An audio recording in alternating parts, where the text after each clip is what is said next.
Zakat pendapatan, dia tanya, asal disebut mal mustafad.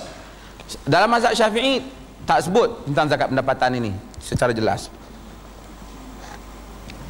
Zakat pendapatan ni daripada mazhab Imam Ahmad.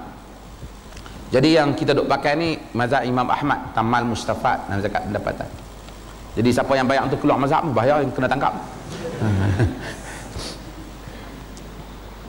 Tapi main dengan dapat zakat okeylah kan. Jadi dia atas analisa yang juga munasyabah lah. Kalau petani yang berapa je pendapatan kena keluar zakat. Apa lagi? Kalau orang tanam padi keluar zakat. Takkan orang kerja bergaji sampai 10,000, 12,000 setahun tak kena keluar zakat. Kadang-kadang sawah tu sebulan 3,000 ya. Dia keluar zakat, takkan kita tak keluar zakat. Jadi di sini maksud syariah nampak macam logik kuat untuk keluar zakat. Lalu mereka tarjihkan keluar zakat. Dan kita Allah Ta'ala alam, kalau keluar kok mana keluarlah, kerana benda ni ada walaupun ijtihad tapi ada sokongan asas dalam ijtihad ini. Kok mana pun kalau tak keluar kena keluarkan cukai kak.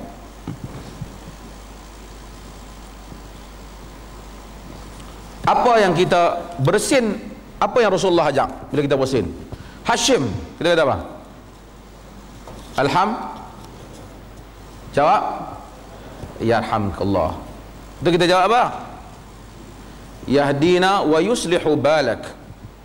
Yahdina wa yuslihu balakum. Ada orang kata yahdina wa yahdikumullah. Tak betul. Dari segi makna tak berapa, bukanlah dosa, tapi tak berapa tepat.